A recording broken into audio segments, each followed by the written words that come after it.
نحمده ونصلي على رسوله الكريم أما بعد أعوذ بالله السميع العليم من الشيطان الرجيم بسم الله الرحمن الرحيم إليه يرد علم الساعة وما تخرج من ثمرات من أكمامها وما تحمل من أنثى ولا تضع إلا بعلمه ويوم يناديهم أين شركائي قالوا آذناك ما منا من شهيد وضل عنهم ما كانوا يدعون من قبل وظنوا ما لهم من محيص۔ حضرات محترم، اللہ کی توفیق سے 25واں پارہ شروع کرتے ہیں۔ گزشتہ آیات میں اللہ مالک نے ان لوگوں کو جو اللہ کی آیات میں، اللہ کی ذات میں الحاد کرتے ہیں، ٹیڑھا پن اختیار کرتے ہیں، یا وہ لوگ جو کفر کرتے ہیں ان کا انجام، اور جو نیک ایماندار اور نیک عمل کرنے والے لوگ ہیں ان دونوں کا انجام کا تذکرہ کیا ہے۔ اہل کفر جب بھی ان کے پاس دلیل نہیں ہوتی تو انہیں قیامت کے دن کی بات بتائے تو کہتے ہیں وہ کب آئے گی۔ قرآن عزیز کے کئی مقام پہ آتا ہے وَيَقُولُونَ مَتَى هَذَا الْوَعْدُ إِن كُنتُمْ صَادِقِينَ، وہ کہتے ہیں وہ وعدہ کب آئے گا، اگر سچے ہو تو لے آؤ۔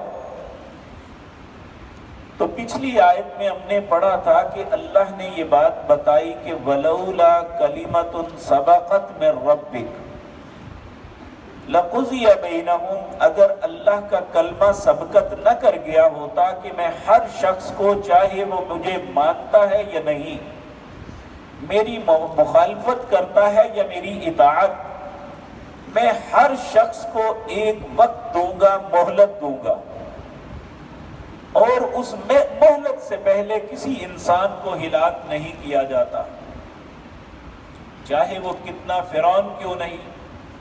آپ دیکھیں کہ ایک لمبی مدت تک، بعض مفسرین نے لکھا ہے 70 سال تک بنی اسرائیل کے بچوں کو مارتا رہا۔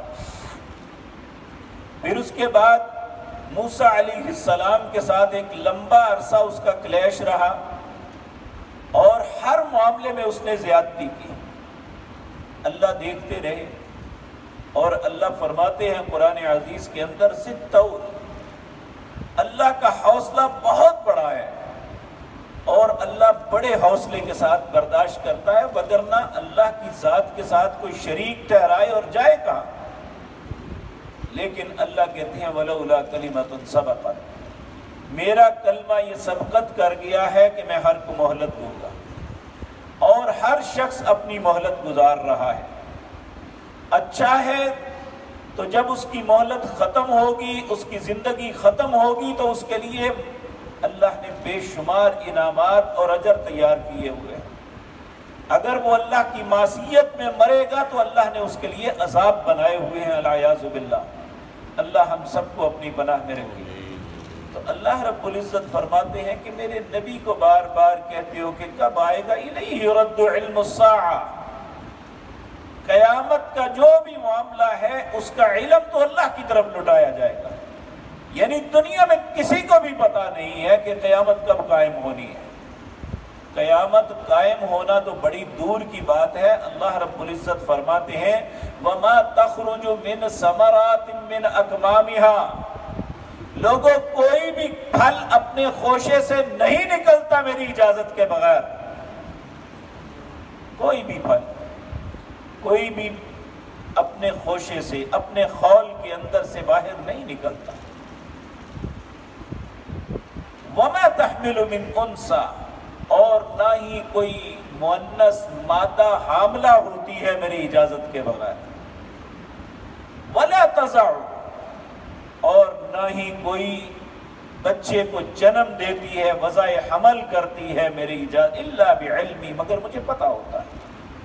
یعنی اللہ کی ذات کے علاوہ ان چیزوں کا کسی کو نہیں پتا۔ اب کوئی انسان یہ تو کہہ سکتا ہے کہ لو جی انسان جو ہے، ڈاکٹرز جو ہیں یہ وضع حمل کی مدت بتا دیتے ہیں گے، لیکن وہ ایک خاص وقت کے بعد وہ بھی پرفیکٹ نہیں ہوتی۔ بعض اوقات جو ڈیٹ ڈاکٹرز دیتے ہیں اس سے پہلے بچہ دنیا میں آ جاتا ہے، بعض اوقات وہ دن گزر جاتے ہیں پھر آتا ہے۔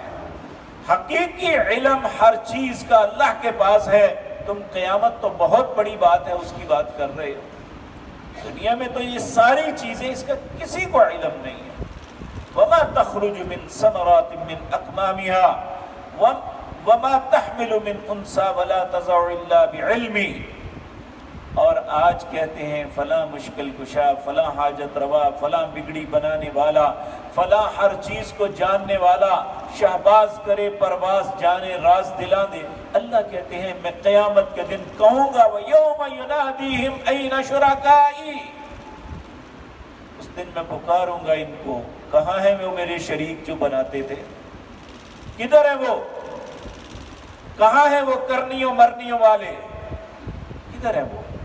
وَيَوْمَ يُنَادِيهِمْ أَيْنَ شُرَكَائِي قَالُوا آذَنَّاكَ مَا مِنَّا مِن شَهِيدٍ، پھر یہ شرمندگی سے کہیں گے اللہ ہم تو اس بات کی گواہی نہیں دیتے، تیرا کوئی شریک نہیں ہے۔ اس دن عقل آئے گی کہ واقعتاً اللہ کا کوئی شریک نہیں، لیکن آج دماغوں میں بھوسا بھرا ہوا ہے، نہیں عقل آتی، نہیں سمجھتے، نہیں سوچتے۔ رزق اللہ دیتا ہے، نام کسی کا لگاتے ہیں، اولادیں اللہ دیتا ہے، وہ نام کسی کا لگاتے ہیں کہ فلاں نے مجھے بیٹا دیا۔ پھر اللہ پوچھے گا این شرکا، وہ کہاں ہیں میرے شریک؟ سب انکار کر دیں گے، کہیں گے ہم اس بات کی نہیں اب گواہی دے سکتے کہ تیرے کوئی شریک ہے۔